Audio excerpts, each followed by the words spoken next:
Ndabona abazalwane bexambulisana, bexabana, beshukuxa imiba engabalulekanga. Ndabona abazalwane besilwa ngezikhundla, bebuyela umva, bebuza imibuzo eyayikhe yabuzwa ngabafundi ngaphambili. Ingaba ngubani na omkhulu kunomnye? Wathi umoya oyingcwele kum, Magobiane, kubhale konke okubonayo.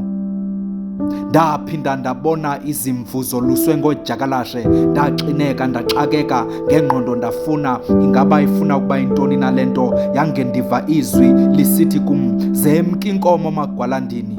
Namhlanje kusabela abangabizwanga, abo babiziweyo basonge izandla, benkwantya lixhala, begcwele intandabuzo. Abadyakalashe baziqwengile izimvu, ezinye bazisengile, ezinye bazingcwelerhile. Kaloku bazenza belusi, zizinto ezombethe ufelele gusha, kanti ngaphakathi zingcuka eziqwengayo. Ewe, noSathana uyayazi iBhayibhile. Akusingabo bonke abathi Nkosi, Nkosi abaya kubona ubukumkani bukaThixo.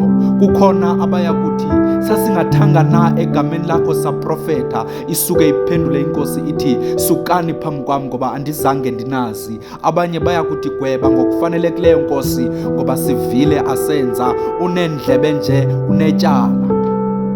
Asakuthula amalungisa, kuyonakala emhlabeni. Amandla asakuba sezandleni zabangendawo, ilizwe liyatshabalala. Inhliziyo yami iba buhlungu, umoya wami uyophuka, amehlo wami angcwenga inyembezi xa ndibona inkitha yabantu isinga kwantshabalalo. Ilandela iintsomi, ingavumi ukuyithambela inyaniso. Andothukanga ke noko, ngoba oku kwenzekayo kukuzaliseka kwesiprofeto. Andothukanga ke noko, ngoba oku kwenzekayo kukuzaliseka kwesiprofeto. Okwakaloku nje kungabe kukhula kokubini, kodwa uyeza unomnyazi wokwela.